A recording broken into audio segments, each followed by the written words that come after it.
This morning, we're going to introduce you to the man who survived the unthinkable. You first saw a preview of the story yesterday on Carolina in the Morning, and our Colin Hackman has more for us today about this amazing story. Colin? Now, Bob, during a training exercise at Camp Lejeune, Jim Halley's parachute did not open. He fell more than 12 stories at 90 miles per hour. But not only is he alive, he's also sharing his amazing story of recovery. People who know Jim Halley know. Yeah, you can't tell Jim no. His fiancée and most others do their best to keep up with this combat veteran. After all, Marine Second Lieutenant Halley isn't the type to back down, and that may be exactly what saved his life. In the summer of 2000, Halley was doing a training jump at Camp Lejeune. At about 120 feet, my parachute collapsed and never reopened. Free-falling 12 stories, roughly the height of the PPD building, Halley slammed into the ground at 90 miles per hour. He never lost consciousness. I didn't think anything was wrong. I thought I got out of it completely, scot-free.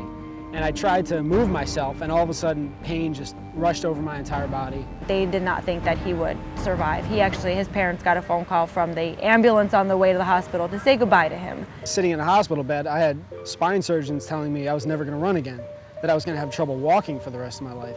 But then they told Halley something else. They told me that pain was my biggest limiter.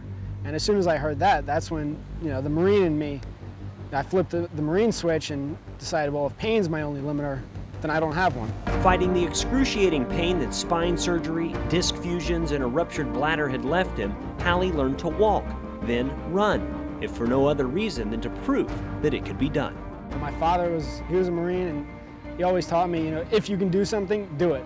If you got an obstacle, go over it, go through it, go around it, whatever you got to do, get over it, and that's pretty much, what I took to heart.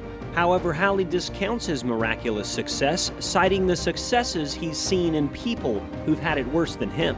You go to any marathon or any triathlon, you see people who are missing, legs and who are in wheelchairs and things like that, and I look at them and they're the ones that I look at in awe.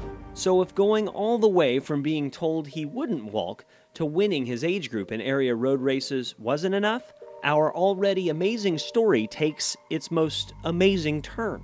You see, Halley decided to jump again. Everybody thought I was crazy, but everybody also knew that I was going to do it, that there wasn't any way that you could stop me. Could not wait for that phone call of, I'm done and I'm okay. While filled with humor, if your chute fails, don't worry, you have the rest of your life to get it to work. Halley also had fear. Flying to the drop zone, going through my head, honestly, I was saying, I hope this plane turns around and we land. But I'm not going to say that, and if that door opens up, I'm going out. Halley did jump out of that plane and landed safely. The final drop to a journey that nearly cost him his life, teaching and learning lessons in overcoming obstacles. The biggest thing that anybody can take away from him is no matter what you've been through, even if it's not half as trying as what he's been through, it's love life and live every minute of it. Don't stop battling. Keep fighting. Now, in spite of suffering a broken back, a ruptured bladder, and a host of other crushed bones, Halley runs about 18 minutes for a 5K. He also shares his story with other Marines learning to live with traumatic injuries. You can read more about that story online. Just go to WECT.com for more. And that time right now is, of course,